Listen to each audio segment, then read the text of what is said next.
What is up, everyone? It is DJ Martini Midwest Reviews coming at you with another video for my channel. Today we're going to be talking about the PlayStation Portal, the PS5 PlayStation Portal that is, and it's a really cool item. We're going to talk about its pros and its cons. We're going to talk about some accessories that you might need with it.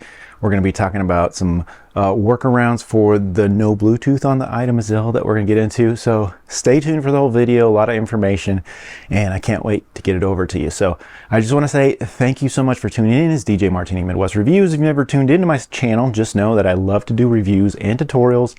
Love to bring information, do that research for you so you don't have to, give it to you as easy as possible, and then leave some links in case you're interested in some of the products that we talk about. So thank you so much. And join the Martini Nation. I just want to show my appreciation by saying thank you so much for all my subscribers, all my people leaving great comments and feedback. Just thank you so much. So let's continue to grow this channel, the Martini Nation here, and thank you so much for tuning in. Please like, subscribe, share, all that good stuff. All right, let's get into the video. Got a lot of stuff I want to talk about here. And so usually kind of standard, I always talk about what is in the box. Well, in this box there wasn't much, and I honestly, like I said, I've had this item for about a year now. Well, it's been out for a year. I've had it for about 8 months, and it is the PlayStation Portal right here. Now I do have a case on mine. You can see right here, it does fit pretty good. We're going to talk about all the accessories that you need and all that good stuff. Here it is right here.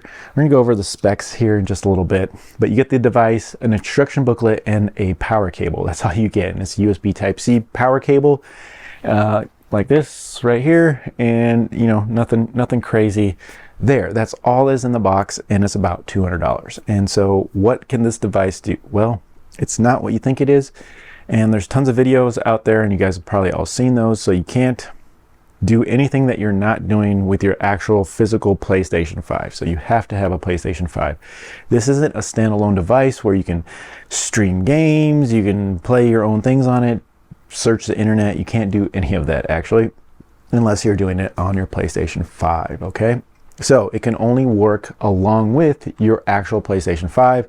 And basically you're gonna be screen mirroring whatever you're doing on your PlayStation 5 on the device and playing your games. So that's pretty much what it does, and it's $200. So it is a nice accessory to your PlayStation 5. That's why it's called the PlayStation Portal. So let's go over first what the item has, stat-wise. Let's get into it here. Of course, this is your PlayStation Portal right here, and you can see that it's basically a PlayStation controller.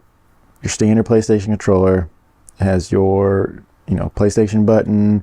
This is going to be your mic button, has your normal layout, square, triangle, circle, all that good stuff. 8-inch screen right here.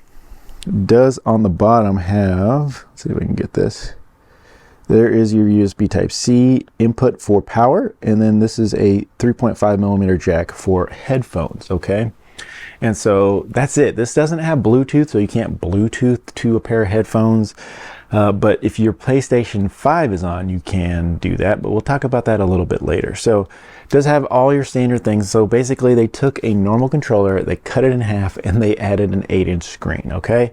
And so that's what this is. And although they did that, this thing feels great. This is so light, it's super light. It feels fantastic in the hands. You can see, perfect for me. People with bigger hands might have some issues, but for me it fits perfectly, and it's just so light, maneuverable, it just feels so comfortable. So I really hope PlayStation in the future is going to do something like this again, but make it better where you can do a lot more with it instead of just reflecting what your PlayStation's doing. So pretty much what it does. All right, we're going to turn this on and all that kind of stuff in a little bit, but let's go back into the stats.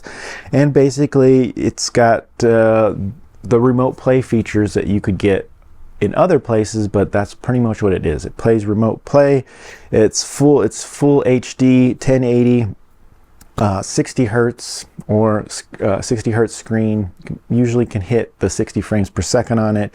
Does have that headphone jack, has the haptic feedback and the adaptive triggers, all that stuff, so you get that feel, the vibration, all that good stuff. Still has it, everything that your controller would had, it does still reflect that. Definitely, like I said, basically mirrors what your PlayStation 5 is doing. You're going to get about, it says 7 to 9 hours, but I've never gotten 9 hours with it, I'll tell you that. Maybe with occasional games and stuff like that, I've gotten 7 hours, but usually I'm about 5 hours. If you were just to continue, if you were to play 5 hours straight, yes, you would get 5 hours with it. I've never quite done that, but yes, I wish I had the time to do that, but I do not. So I have judged that you do get about 5 hours of total gameplay with full brightness and higher volumes and things like that. So that will definitely affect some of your battery life. Also, it does have lights on it, and you can turn those off and on in the settings, which will save you some battery life as well. Now, once again, this is for remote play. Now, people say, okay, well, I can remote play on my phone. I can remote play on like a One X player or a Steam Deck or those types of things, and you absolutely can. You can do that on your iPhone, you can do that on your Android, and you can still remote play, which does the same thing as this. And you do have to go buy maybe like you could go get a Razer controller type thing and put it on your phone, and it would be $100, which would be $100 less than this item. But I will say the key to this is it does work very flawlessly with your PlayStation 5. So it is a good accessory to your PlayStation 5. I have noticed that if I, try to play on the remote app on my Steam Deck, it might take a little while to connect. I might, up to a couple minutes sometimes. Or I could have, other issues where maybe my buttons aren't working correctly sometimes. I've had some issues using the remote app with other devices, and I have not had any issues besides maybe taking like a minute to connect also to the remote app play. Usually it's pretty fast, but that's the biggest thing. But with other devices, I have had issues with, controller issues, but not with this device. It's been pretty seamless and it works really good. And how comfortable it is, it's almost as light as a normal controller with screen in it. So it's very, very cool. So pros for sure is it's only $200, which isn't crazy actually. I thought it would be more from PlayStation, but $200 is pretty reasonable for the screen, the controller. A controller these days is $70. So you're getting that 8-inch screen.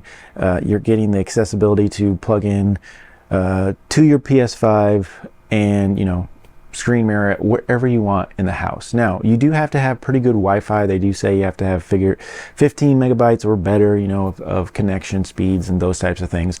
But that's not crazy these days, so it is definitely doable. And I can play really good from my basement. My router's usually in my upper room. I play really nice in my basement. I can play in my bedroom. Everything works really, really well.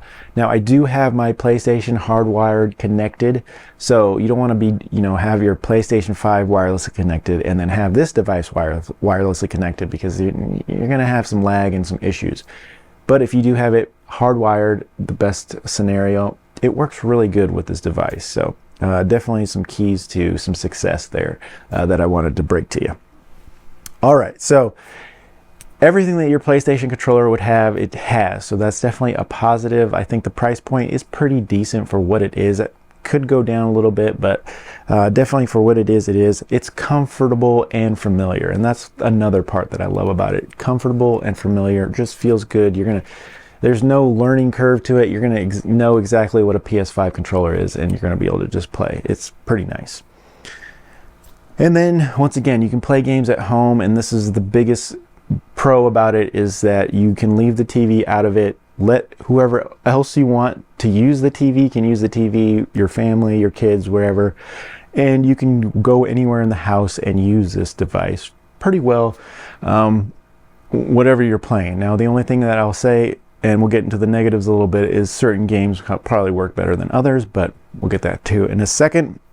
But leave that TV alone, go wherever you want and play the games, and that leaves your family able to use the TV and watch whatever show they want and those types of things. Or you can be in the same room and still watch whatever you want as well. But play, if you want to watch a game in the background but still be playing some Fortnite, hey, you can get that done. So it's pretty cool. I do like that feature about it. All right. Bads, some cons on it, and we'll go over these really quick. The touchpad is on the screen. We'll go over that here in a minute. I'm going to fire it up here in a second. No streaming. You're not really streaming games. You're just Wi-Fi mirroring whatever's on your PlayStation 5, and it's going to mirror remote play to this device. So kind of don't get those confused. Speakers are okay on the device. They're pretty loud, but they're kind of muddy at high volume, and it's not a very immersive experience. I would recommend having headphones or earbuds. And if you do that, you can only use their earbuds unless, we'll give you a workaround in a second, but they only work with the Pulse Elite headphones or the Pulse Explore earbuds, which are over $100. And I don't have either of those, but I've had pretty good luck using my headphones, which have a dongle, into the PlayStation 5. So I have some Turtle Beaches here, and I can be anywhere in my house, and these work fantastic still, and they're plugged directly into the PlayStation 5, and it still works on the PlayStation Portable. So as long as I'm in my house, it works great. I also use the NS7 from Sony. It has a puck, and the puck has pretty good distance. And that, once again, I plug that into it's actually plugged into my TV, but it still works through Bluetooth, and it still connects to the PlayStation 5 somehow. I don't know, but I know that I've used this device and the NS7, and it's still working through. As long as it's connected to the PlayStation 5 and you're in your house, it still works pretty good. Now, if you were to take this somewhere else, and you can still want to remote connect to your one, you have to have really good Wi-Fi, that's one, and two, then you are going to have to either use a wired pair of headphones by connecting it into the 3.5mm jack in the back, or you're going to have those Pulse Elites or the Explore headphones to be able to work to this. Or here's the workaround: you can go get a Bluetooth transmitter, and this will work with any pair of headphones that you want, or any pair of Bluetooth earbuds that you want. This is a Ugreen. It works really good. It's Bluetooth 5.0, so yes, there might be a little bit of lag, but if you're just playing casually, and I'm guessing if you're going to be away from home, you're going to be playing casually, because you're not going to be playing crazy games like FPS shooters, because they don't work very good even when you are at home. So but this just plugs right into that 3.5mm jack. It fits really good on there. You could just hook that in there, and then you could use whatever you want. The Bluetooth will transmit to whatever you want, and it still works really good. So that is a workaround option. This is they range right now, I think it's $17, but they can range up to $23. Bluetooth 5.0, you can get better ones if you have, Bluetooth 5.3 or 4. You can get better ones, but you just have to make sure that it's going to fit behind this. And so I found that one works really good, the Ugreen, and I'll leave a link for that in the description. Also, like I said, some accessories, because you do want some accessories. They do have one from PlayStation. It's $80, but it does come with a charging hub, and I'll just kind of shine a picture of that in the corner here. But it comes with a charging hub, which would be probably the most of the $80, but it does come with screen protectors, a cleaning cloth, and a case. Now, I didn't opt for that. I bought an aftermarket one from Foluck here, but it does have a very, very nice case. This is very, very nice. I really like this one.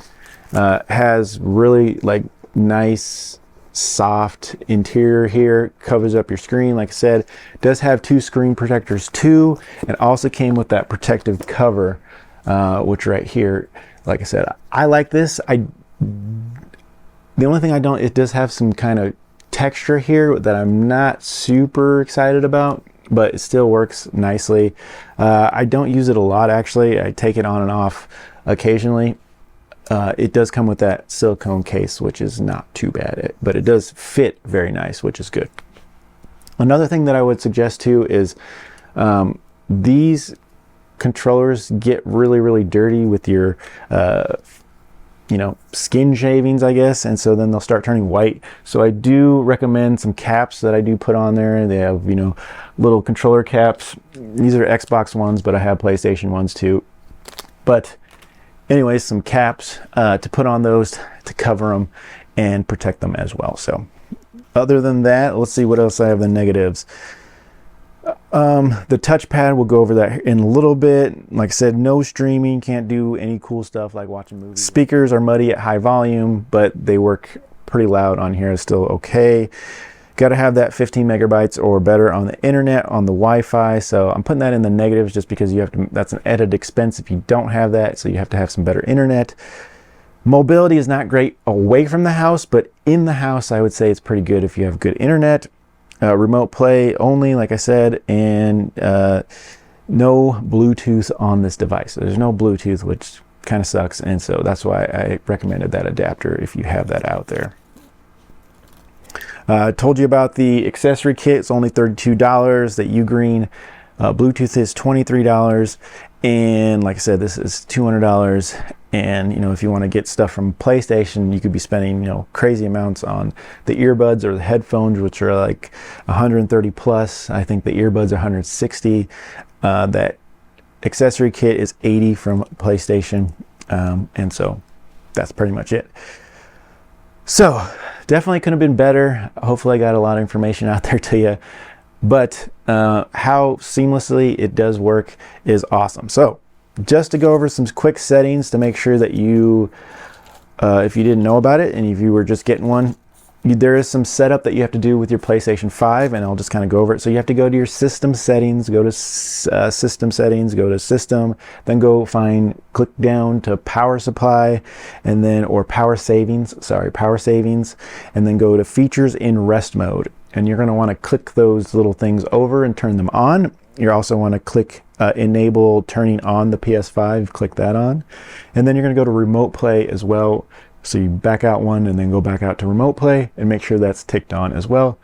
And that's, you know, same for any remote play if you're playing on any device. So we're going to go and hit on this. I didn't get to kind of show you everything, but it does have everything normal that you would understand on a regular PS5 controller. Just so I can show you this, I'm going to take this case off real quick. That way I can show you a little bit better. But you can see this is your microphone, PlayStation button, regular controllers. Once again, probably pictures, and then your menu. Still have your R1s, L1s, and then volume right here, speakers up top, and then you have your power button right here. This does have a microphone in it too, just to let you know. Did figure that out. So everything that your controller has still has. Go ahead and fire this on. Once it fires on, you will be able to go ahead and it will, in rest mode, make sure your PlayStation 5 is always in rest mode, or you're not going to be able to awake it if it's completely turned off. You won't be able to do that, but you can wake it up if it's in rest mode. So we're going to go ahead and hit that. It is touchscreen. You can see that's fully charged. I do have pretty good internet connection right here. So we'll go ahead. You could do that or hit the PlayStation button as well. It's going to double click this. It's going to start to wake up my PS5 here. So I'm going to hit the PlayStation button again just to see if it'll wake my PlayStation. My PlayStation is in rest. Let's see how long it takes, because it could take a little bit. And usually this is the issue that I have, is, you know, connecting to it. Now I am in my basement and my PlayStation is upstairs. So click there. And so it did take a little bit longer because, like I said, my PlayStation's upstairs. I'm in the basement now doing these recordings. And so, but you can see that I am connected and it was pretty easy. And so I'm on my PlayStation now. I have all my games. I can go into whatever I am. I think the screen looks pretty good, like I said. But yeah, I have full access. I know what I'm doing here. You can see that I'm muted right now. But everything works the same. Let's see. You do have a menu on the top if you like scroll down here. There we go. If you scroll down, you can adjust your screen brightness. You can go to settings. You have your PS Link for headset, not connected right now. And then I can disconnect from my PlayStation as well. And I can shut down my PlayStation from this device too, just like any other controller. So I could arrow down to my power settings here. And see, this is that one part that I wanted to show you. Sorry. This is the one part that I wanted to show you, is the Think pad or the touch pad. If you hit the screen, this is your touch pad. So that's how you get to your touch pads. So you got to hit the screen and it'll actually put those touch pads up. And that's kind of replacing that. You can still go to all your power settings down here. You can see that it's right there, power and all your music and all that kind of stuff. So, and like I said, if you just kind of drag down like that, that brings you that little extra menu for settings, PS Link for your headset. You can disconnect, or you can go into settings, cloud streaming, sign out. Like I said, the link that you have to buy for 24 bucks, or display and brightness, system, controller. On the controller, you can, like I said, trigger effect or vibration. You can turn it up or down, and you can do a few things like that. But looks like they have a cloud streaming beta that they're working on. But let's see how good they get done that. You would have to pay for the cloud streaming for PlayStation 5, which is an extra charge. So, but that's pretty much it. And like I said, I can put it in rest mode right here. So I can click down here. I can put my PlayStation in rest mode. And then it is back in rest mode, and I can hit OK. And then if I hit the power button, I can go ahead and restart, or I can turn off my device here, and it is shutting down. So it is pretty easy to use. And so sometimes using the remote app is hard to use, but it's pretty seamless. And so I do like that about the PlayStation Portal. Other than that, guys, I think that's it. I kind of went over some negatives, some positives, went over some accessories. Very, very cool. Like I said, it's a good device. In 2024, it's been out for a year. It came out in November of 2023. So I think so far, so good. I think it is fun to use. It is a great experience, in my opinion, so far. I can still hook it up, like I said, as long as I'm at my house, and that's pretty much all I use it. It's not, in my opinion, a great experience away from to be really portable. When you're using somebody else's Wi-Fi, especially if you go to like a business and you have to sign in, you can't use their Wi-Fi, so you'd have to figure out another way to use it. And so, because there's no way to sign into the page or those types of things, so it's not a great experience out of the house. But in the house, I think that is the biggest positive it has. If you're at home and you want to leave the TV alone and let other people use the TV, and you just want to game somewhere else or game with them, but be able to watch TV too, I think that's the biggest thing. Now, you can do that on other devices, like I said, on your phone and other things.